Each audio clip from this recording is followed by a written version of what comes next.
안녕하세요. 단순하고 느린 속도의 여행을 전하는 슬로우 로드입니다. 이곳은 런던행 비행기 내부이고요. 잠시 후 히드로 국제공항에 착륙합니다. 런던에 도착하면 이번 여행의 출발지 캔터베리로 이동합니다.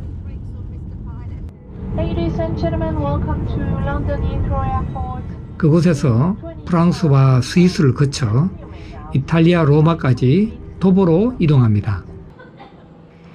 약 2,000km가 넘는 거리를 걸어야 하니 길고 긴 여정이 될 것 같습니다. 로마 가는 길, 일명 비아 프렌치제나로 불리는 이 길은 중세 북유럽과 로마를 연결하는 중요한 경로였습니다. 비아 프렌치제나의 명칭은 프랑크 왕국에서 오는 길이라는 뜻이며 중세를 통틀어 로마로 향하는 순례자들이 가장 많이 왕래했던 길이기도 합니다.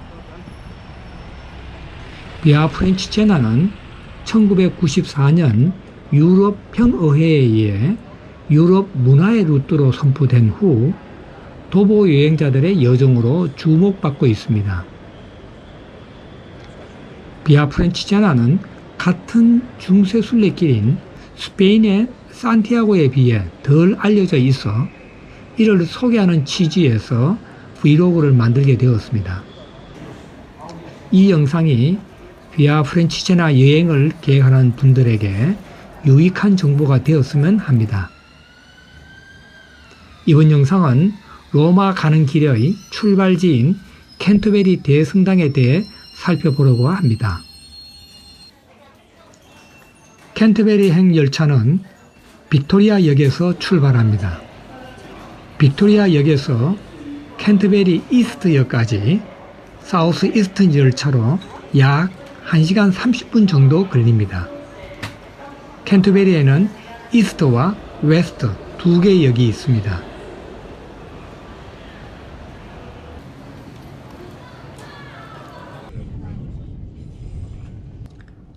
런던과 캔터베리는 거리가 가깝고 교통편도 잘 갖춰져 있어 도착 당일 캔터베리로 이동이 가능합니다.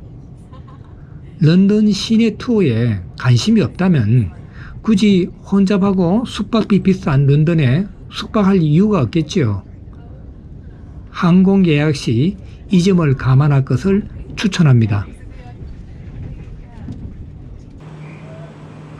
캔터베리 이스트역에 도착했습니다. 이스트 역사는 규모가 작고 한적합니다. 여기서 오늘의 목적지 캔터베리 대성당까지 거리는 약 1.2km입니다. 걸어서 20분이면 충분합니다. 이스트 역을 빠져나오면 성벽 보행로와 바로 연결됩니다. 캔터베리는 런던에서 동남쪽으로 89km 떨어진 곳에 위치한 인구 약 6만 9천 명의 도시입니다. 캔터베리의 역사는 로마 제국의 시대로 거슬러 올라가며 로마인들이 이 지역에 도시를 세웠습니다. 성벽은 로마 시대에 건설되었고 14세기에 재건되었다고 합니다.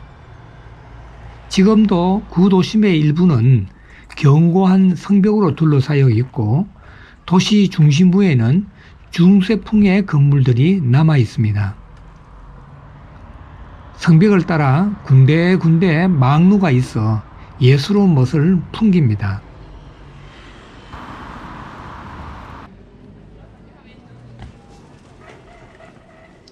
오늘날 도보 여행자들이 유럽의 옛길 비아 프렌치제나를 다시 걸을 수 있게 된 것은 캔터베리 대성당의 주교 시게릭의 공이 컸습니다. 서기 990년 시게릭은 교황 요한 15세로부터 자신이 주교로 임명되었음을 상징하는 견대를 받으러 로마로 떠났습니다. 여행에서 돌아온 시게릭은 자신이 머물렀던 장소를 순서대로 기록해 놓았는데 이 기록이 19세기 영국의 역사가 윌리엄 스톱스에 의해 대형 도서관에서 발견되었습니다. 오늘날 비아 프렌치 제나는 시게릭이 남긴 여행 일정을 근거로 재현되었습니다. 이런 배경으로 비아 프렌치 제나를 시게릭의 루트라고 부르기도 합니다. 대성당으로 가는 길에는 학생들과 그들의 가족들이 눈에 많이 띕니다. 오늘은 켄트대학교 졸업식이 있는 날인데 켄트베리 대성당에서 거행합니다. 입학 시즌을 앞두고 대학 탐방차 온 고교생들도 눈에 많이 띕니다. 대성당은 큰 길에서 바로 연결되지 않고 작은 길인 머스리 레인을 따라가야 나옵니다. 정문 앞 광장은 방문객들로 북적거립니다.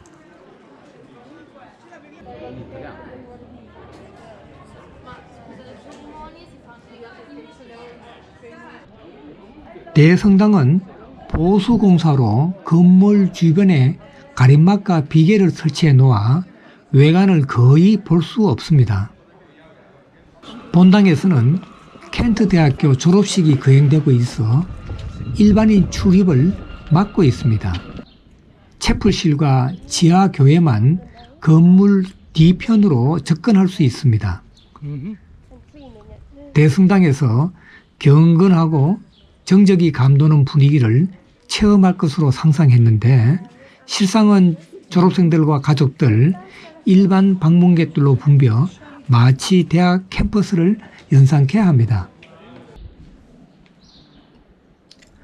서기 597년 교황 그레고리우스 1세는 어거스틴을 보내 켄트 왕 에델베르트 1세를 가톨릭으로 개종시켰고 어거스틴은 켄트베리에 수도원과 대성당을 세웠습니다. 1066년 노르만디 침공 이후 노르만인들이 기존 성당을 파괴하고 노르만 양식의 새로운 성당을 건립했으며 1077년에는 화재로 손상되었다가 재건되었습니다. 12세기부터 14세기 중반까지 켄터베리 대성당은 중세 유럽에서 중요한 성당 중 하나로 성장했고 여러 차례 보수와 확장이 이루어졌습니다. 14세기 후반부터는 영향력이 감소하였고 1534년 헨리 8세의 탄압으로 로마 가톨릭 교회와의 관계가 없어지고 영국 성공의 본부로 변화됩니다. 유네스코는 1988년 켄터베리 대성당을 인근에 있는 세인트 마틴 교회와 세인트 어거스틴 수도원 유적지와 함께 세계문화유산으로 등재했습니다.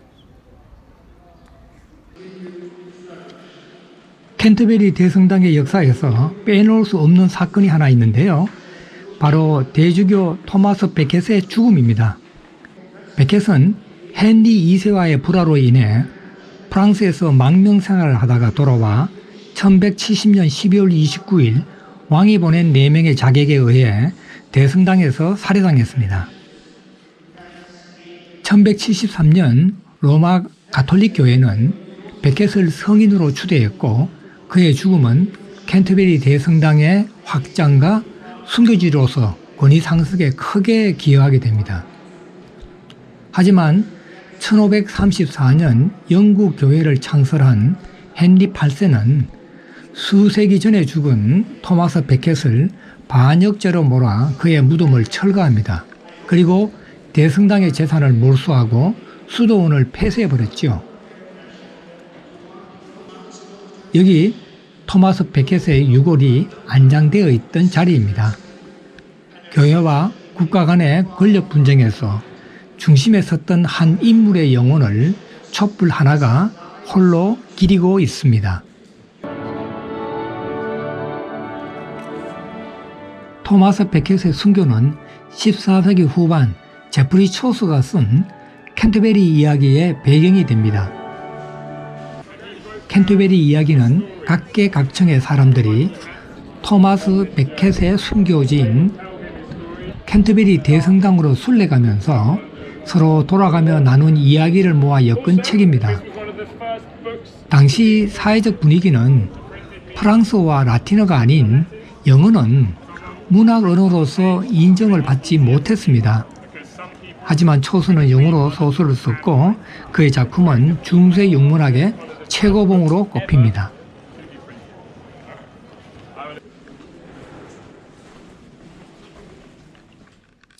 이곳은 대성당 지하에 있는 석실로 크리트 교회라고 합니다. 위그노는 16세기 프랑스 개신교 신자를 가리키는 말인데 위그노족이 이곳을 그들의 교회로 사용했다고 합니다. 한편 헨리 2세가 토마스 베켓을 살해한 것을 두고 참회했던 곳이기도 합니다.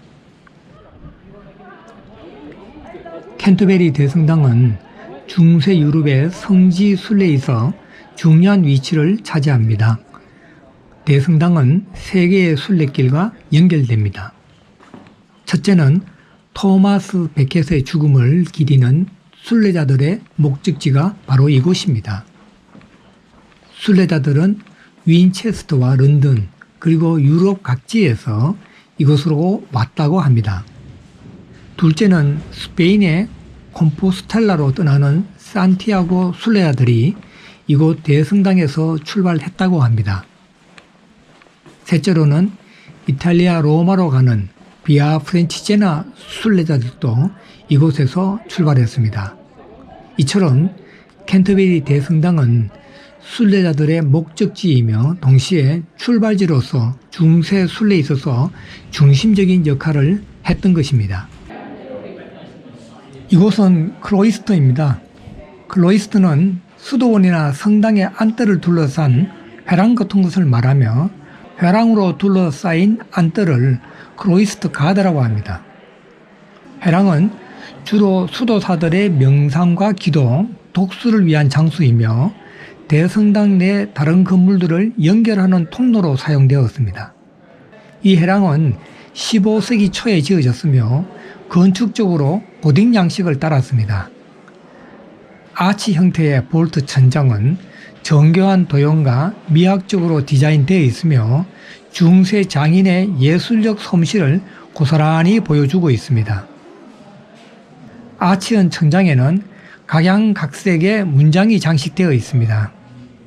이들 문장은 주로 가문이나 왕실, 공국, 종교기관을 표현한 것이라고 합니다. 군데군데 없어진 문장들이 보이는데요. 고증을 통해 원래 모양과 색상으로 복원하고 있다고 합니다. 고요한 회랑을 걸으며 이곳을 거닐던 중세의 수도사들의 모습을 상상해 봤습니다.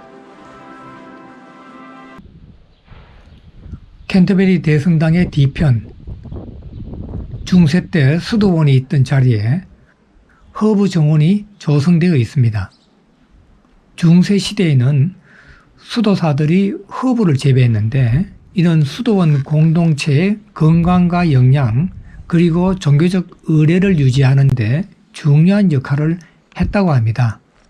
이곳은 대성당의 아름다운 풍경을 여유 있게 감상할 수 있는 장소이기도 합니다. 영국에 오면 꼭 먹어봐야 하는 음식이 있는데요. 감자와 생선을 튀긴 영국 대표 요리 피쉬앤칩스입니다. 피쉬는 튀김옷에 입혀져 있어 겉은 바삭하고 내부는 촉촉한 상태를 유지합니다. 서민적인 음식으로 영국인들은 이 음식을 위안 식품으로 여긴다고 합니다. 마치 한국인에게 라면 같은 존재이죠. 로마길을 걷는 순례자들은 어떤 여행을 할 수 있을까요? 한적한 길을 걸으며 자신을 찾는 시간을 가질 수 있고 길 위의 문화유산을 접할 수도 있겠지요. 자연 경관이나 사람들이 사는 풍경을 감상할 수 있고 높은 산을 오르내리며 체력 단련도 할 수 있죠. 또한 다국적 여행자들과 어울리며 서로의 문화를 이해하고 우정을 나눌 수도 있습니다. 아니면 중세의 순례자처럼 신앙심을 가다듬을 수도 있겠지요. 뿐만 아니라 영국과 프랑스, 스위스, 이탈리아 등 4개국을 차례로 지나면서 자연과 역사, 건축 예술, 음식 와인, 사람이 사는 풍경 등을 국가별, 지역별로 비교해보는 것도 나름의 묘미가 있습니다. 가까운 장래에 로마 가는 길이 우리나라 도보 여행자들의 버킷리스트에서 자주 볼 수 있기를 기대해 봅니다.